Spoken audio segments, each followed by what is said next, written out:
Millions of individuals nationwide, not just Delhi NCR, are facing significant financial burdens due to prolonged construction delays and deceitful dealings as they strive to realize their dream of home ownership. You can also call us and share your queries and concerns. And on this show, we will be taking your questions with the eminent panel of experts, guests who would help us understand that what is it? Is it the authority? Are these the banks, the courts, or the developer who would have the solution to this realty mess of who stole our homes?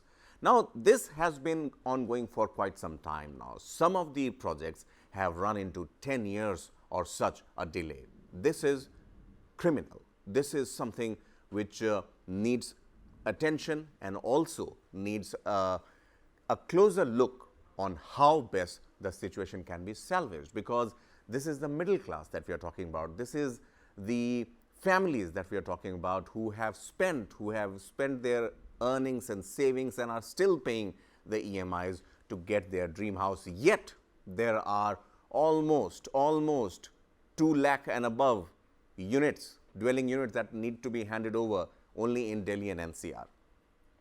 Talking about Gurgaon, talking about Mumbai, Chennai, Bangalore, all these tier 1, tier 2 cities are also facing the similar concerns. Today we will be joined by an eminent panel of guests, and they would be helping us to decode, to understand how best the situation can be salvaged, and if at all it can be salvaged, how much time will it take? Samir Jasuja, MD, Property Equity, joins us on the show, and Sudeep Chakravarti, a Unitech buyer, is also there with us. Sudeep, let me begin with you first, as we always do. Let's hear out your story and what is the grievance, because Unitech Group has made headlines for not just for the delay, but also for the appearances in Supreme Court. Please elaborate what has happened. Now, when we bought this unit, it's now almost 14 years we have purchased this unit. Now we have already shared around 95% of our budgeted thing. Uh, Initially, yes, we were Unitech owner was there. Now uh, there is a new board which has taken over, and which is headed by Mr. Y.S. Malik. And after this board has taken over, it's almost now 14 years, uh, a brick hasn't moved. Now this case is obviously taken care by Honorable Supreme Court.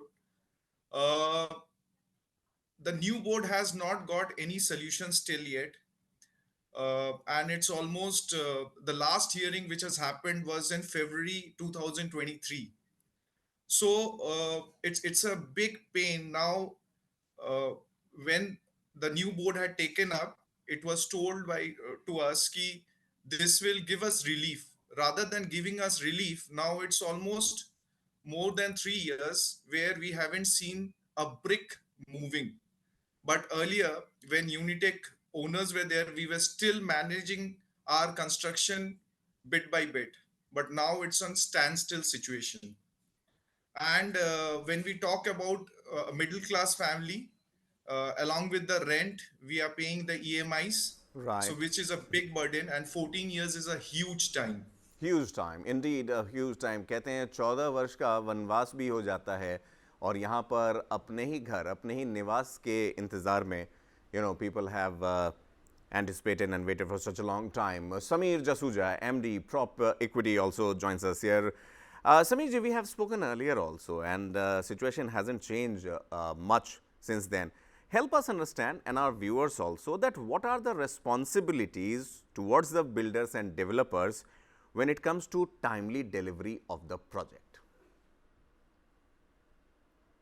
So, this question has to be taken into two parts. One is projects that were pre-RERA and projects that were post-RERA. True, Right? true, fair enough. Projects that were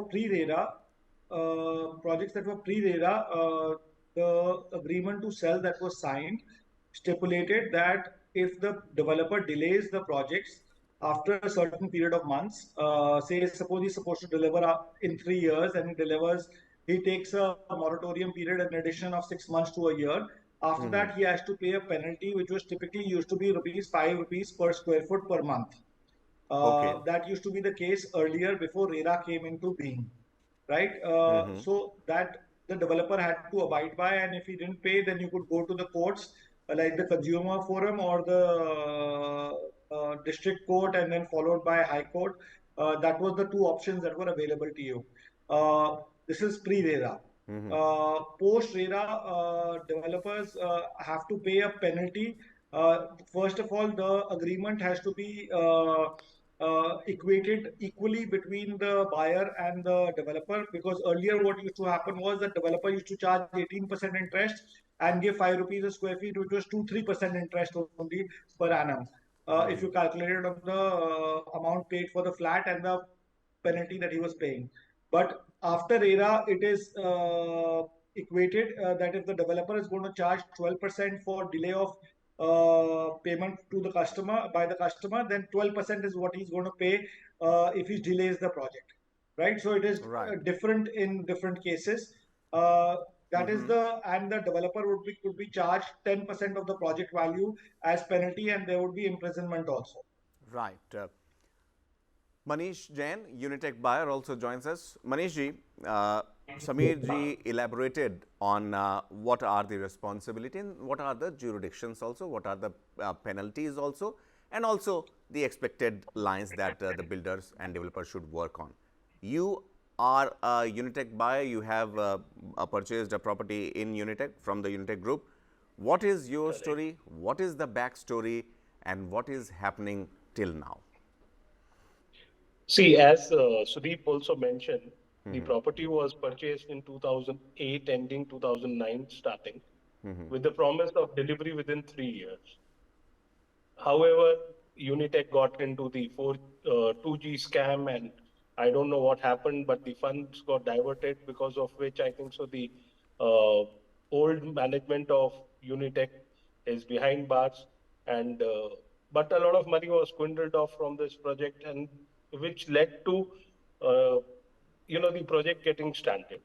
After which, the group of people got together, approached the management once again, and we said, why don't we do it in a partnership basis where, if there are outstandings from the home occupants, we can pull in money and we can then restart the work.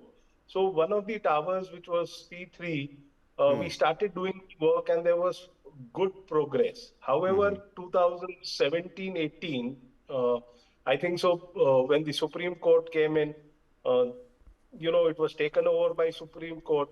We got stuck and no further progress was seen. Now, management has been appointed for this project, where very eminent personalities from the industry and administrators are on board. However, if you look at the balance sheet of Unitech, currently also you will see that they're drawing salaries. Uh-huh. There is inaction in the last 3 years. In action. Now, yeah, when the management has been appointed, they should have been given some freedom. However, whenever we go to them and say what's happening, they say we are creating tenders and we will try to get the work completed ASAP. But months and months have passed, and this has led to the people like us who invested for maybe a return or for staying have lost great money. Now, what the other gentleman was talking about, 5% penalty, the Supreme Court got us to sign where, I'm not very sure whether it was the Supreme Court or we had to give up this 5% penalty also. Okay. Now, post the new management coming in, I think so. We don't want to get into a litigation which would further delay the process, and hence we all decided, okay, let's go ahead. Let's forego the 5% penalty. Otherwise, it will be more than what is what we have paid. What was the penalty for? What was the penalty for after RERA came into being? No, so this was, as the gentleman talked about, there is this clause of 5% if the builder delays the property. Okay. he is liable to pay 5% penalty to the Sudeep will come to homeowner. you. Yes, so the builder is supposed to give the penalty to the buyers. Yeah, Yes, yes, correct. that's understood. I was under the impression that you gave the penalty. No, we did not give the penalty. However, the whole point is today, people have invested, depending upon the flat size, somewhere close to 30 lakhs to 60 lakhs. Now, not only that, uh, the money would not have appreciated. When we talk to a few people, they say, "Arey, abhi to aapka property thoda appreciate ho gaya hai." But that's not the point. The point is we are spending double. We've been paying the bank EMIs. Yes. The bank EMIs are also over now. Not only that, we are paying for our rental incomes. So it's a double whammy for us as Absolutely. investor. And Absolutely. this is where, we thank your channel News9 to have brought this issue so that it can be made public and, more and more intervention. And there is serious intervention needed from the government, whether it be UP government, whether it be CRADAI, whether it be any the PM office, because Right. a lot of people are suffering because of this. Right.